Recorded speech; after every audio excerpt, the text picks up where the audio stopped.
Tonight on NewsWatch Ole Miss, we have more coverage on the tornado that destroyed parts of Mississippi over the weekend and the devastating effects it has left on the state. And 6 people are dead after another school shooting. We'll have more details on that coming up. It's a great day here in Oxford and we're seeing lots of sunshine, so I hope everyone is out enjoying the day. Stay tuned for weather conditions and more. NewsWatch Ole Miss starts now.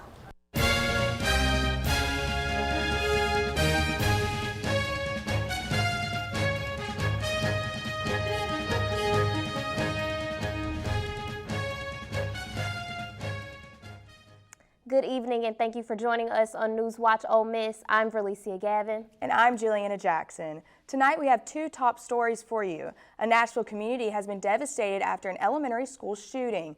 And we have the newest updates on the Mississippi areas ravaged by Friday's tornadoes. So now on to the breaking news. 3 children and 3 adults are dead after a school shooting in Nashville yesterday morning. Police in Nashville are digging into the background and motivations of the former student who entered a Christian elementary school and opened fire. Police say the first call came in at 10:13 a.m. and the shooter was dead 14 minutes later.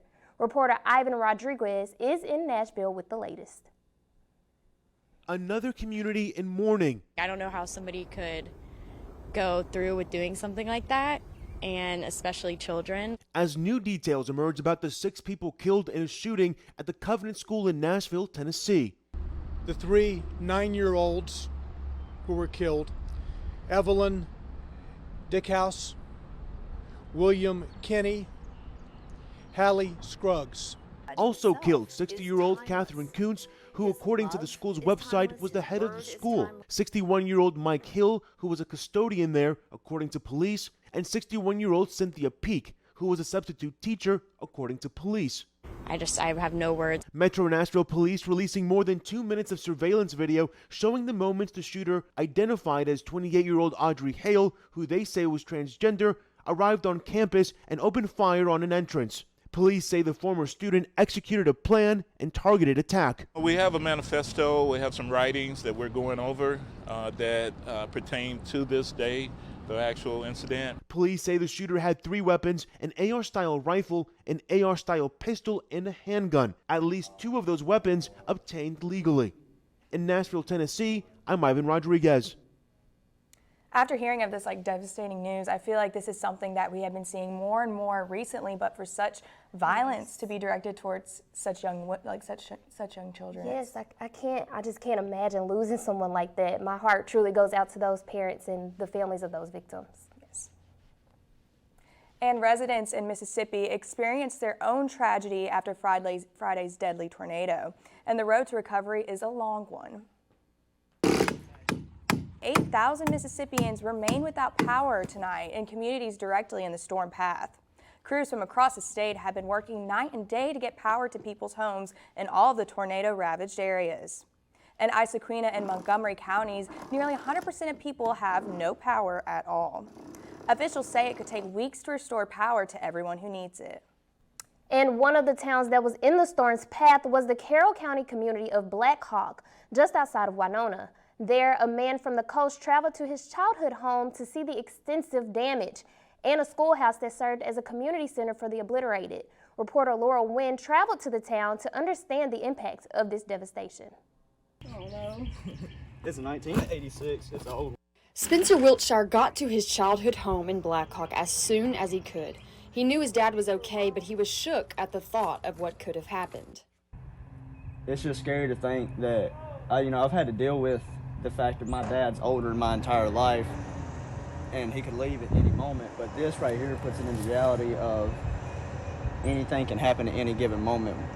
Wiltshire lives in Biloxi but returned home to check on his dad and found parts of his childhood memories buried under trees. It was at probably about 9:40 at night or something like that, and I was sitting in my chair at the house and I got a phone call from my mom saying, "Your dad has been in a tornado, his house is ruined, a tree fell on his bedroom."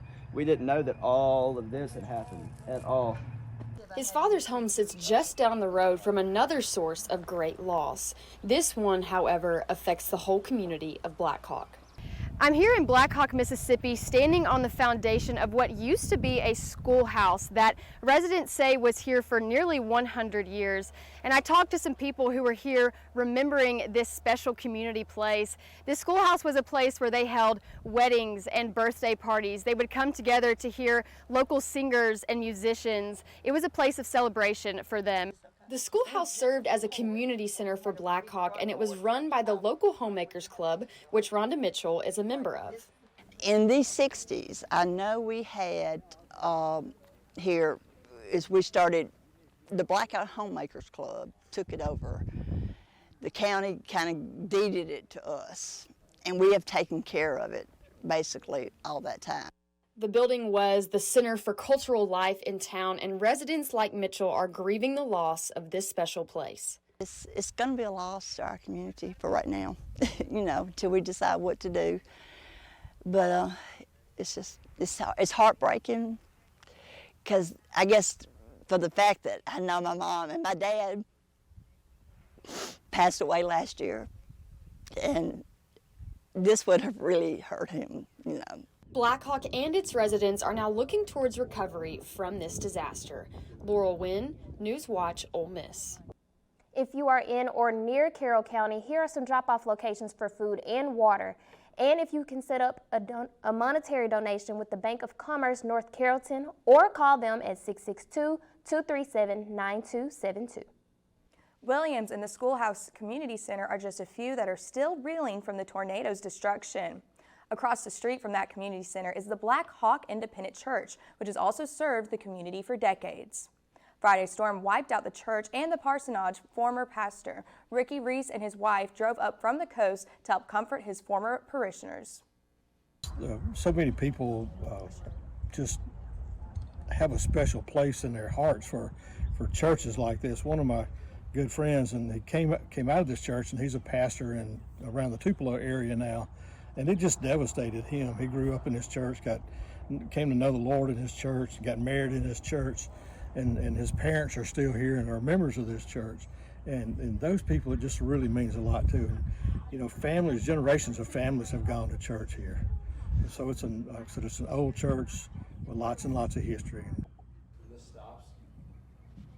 Reese and his wife were also married in this church, and they, like many others in the Black Hawk community, are taking the time to mourn their loss before they even begin to think of rebuilding. Locals in Oxford are stepping up to help those who lost everything following that deadly tornado.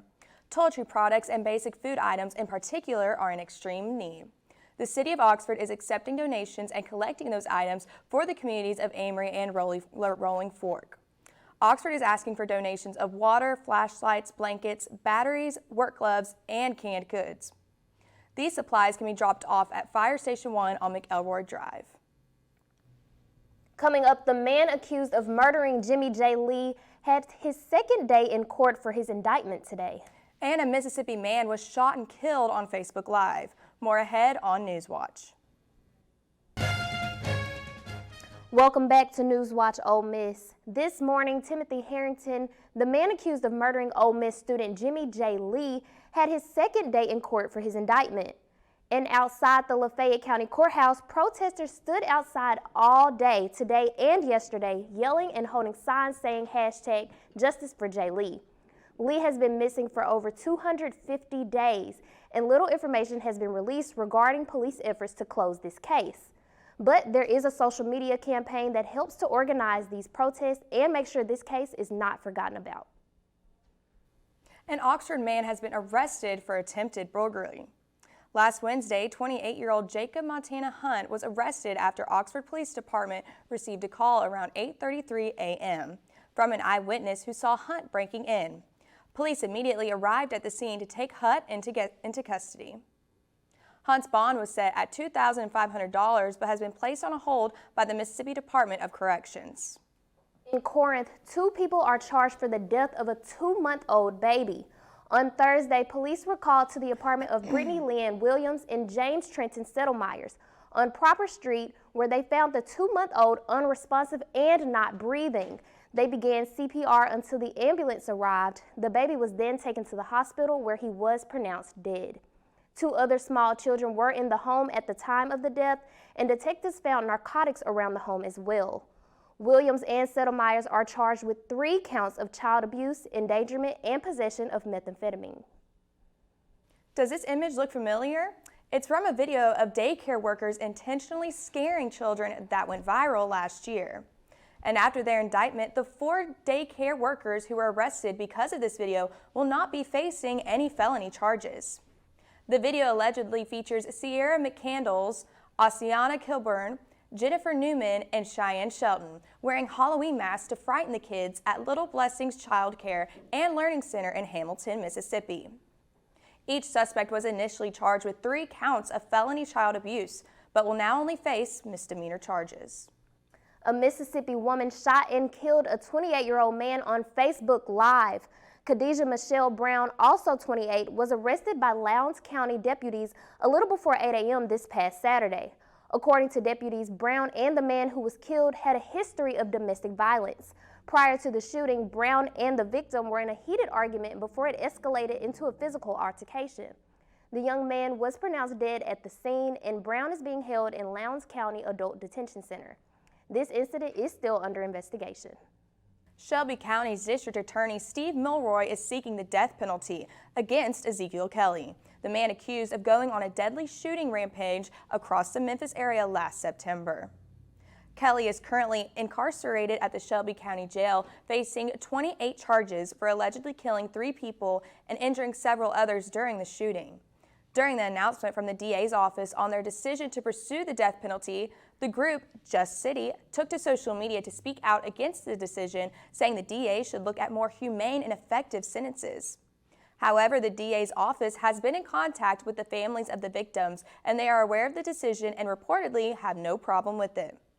Because of the complexity of the case, the District Attorney Mulroy says it could very well be 6 months, if not longer, before Kelly's case goes to trial. And stay tuned after the break. We'll have the latest weather updates, and later, a prehistoric meal is coming out of extinction. More up next on NewsWatch. Well, it was a beautiful day today. Perfect weather to sit outside and enjoy the spring air. Yes, it definitely was. Now, let's check in with weather anchor Mallory Edgin to see if we can look forward to this type of weather for the rest of this week. Mallory? It is a beautiful day here in Oxford. I know everyone is enjoying the warm weather that we have been experiencing. We are currently at a temperature of 66 with some decent winds coming in.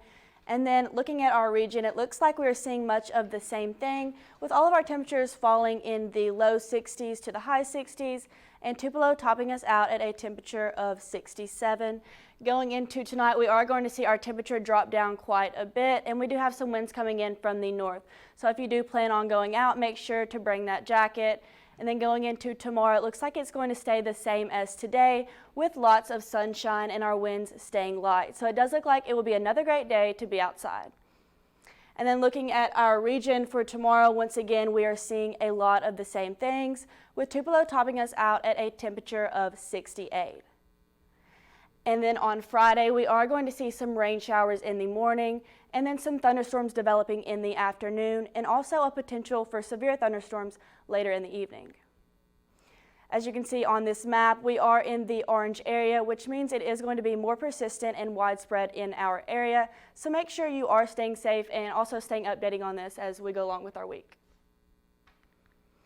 And for our 5-day weather forecast, it does look like we are going to have a great week with the exception of Friday. Well, thank you, Mallory. I know I've been, after last weekend, that was very scary, and it's so sad seeing all the effects from the tornado, but at least we've had a few pretty days. So. Yes, and I'm excited for the pretty days to continue, especially for tonight. You might need a jacket, but what's it going to be like for the softball game today? It should be warm, but I'm really excited for them to finally be back here after their series with LSU.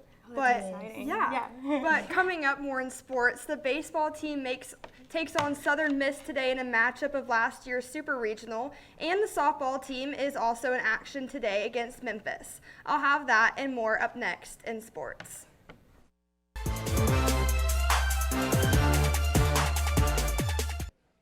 Welcome to Sports Watch. I'm Campbell Holmes. Well, Rebs, the baseball team is in Pearl, Mississippi tonight as they match up in a midweek game against the Golden Eagles from Southern Miss. The first game between the two this season was at the beginning of this month on the 7th, where Ole Miss won 11-5 in Swayze. Even with the series lost this weekend against the Gators, they're still ranked number 22 in the NCBWA poll and still keeping some good stats. They're hoping to get things hot again with senior Mitch Morrell, who is leading the SEC in pitching appearances, with 13 total out of the bullpen so far for the season. The game in Trustmark Park will be starting at 6 on ESPN+. And speaking of midweek action, the softball team is taking on the Memphis Tigers tonight. The team is coming back to Oxford after knocking off the number 10 Tigers from LSU in their SEC home opener, but losing the series in the end. The Rebs are undefeated against Memphis at home and have dominated in the last two meetings between the two, 11-0. Shortstop Michaela Ali is having a record-breaking year with 31 hits on the year, the most she's ever had in a single season. The game will start at 6 at the Ole Miss softball complex and will also be streamed on the SEC network. And announced today, 2 Rebels from the track and field team have received SEC honors for their recent outstanding performances. Reigning NCAA indoor weight throw champion Jelani Davis is one of the 2 to receive the awards, as she is currently the only thrower in the world this outdoor season at 58 feet in the shot put and 222 feet in the hammer. Freshman Tariq Robinson O'Hagan is the second with the honors, as he is the best freshman shot putter by 2.5 feet. Along with his other stats, he is ranked number 3 in Ole Miss history outdoors.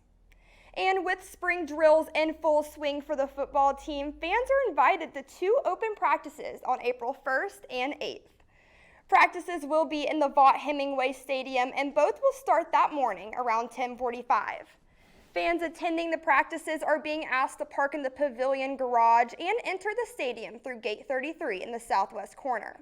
Seating for fans will be available in the South Grandstand. The Rebs are excited for the fans to see their recent hard work and the 13 new Division I transfers that have helped the Rebs gain the number 4 spot in the team transfer rankings.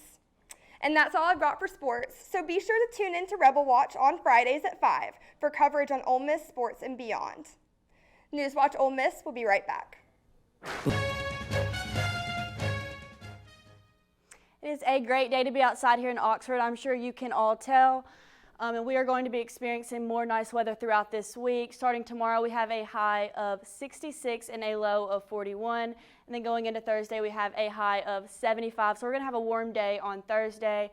And it's going to drop down to 59 at night. And then on Friday, like I said, we do have some rain showers coming in and some thunderstorms as well. So make sure to check back with Storm Watch for that, for all the updates that you might need to stay safe. And then on Saturday, it looks like we're going to have another great day to be outside, but it is going to drop down to 44 at night. So make sure to bring your jacket if you do plan on going out. And then on Sunday, it looks like we are heating back up to 77 again and then going to 58 at night. That is all I have for today. Well, thanks again, Mallory. Now, this is a crazy story. An Australian food startup has created a meatball made with DNA from a long extinct animal, a mammoth. It's true, but in reality, it's a publicity stunt. The meatball isn't meant for human consumption. It's actually mostly lamb meat made in a lab. Then it is mammoth meat, but there's a tiny amount of mammoth DNA in it.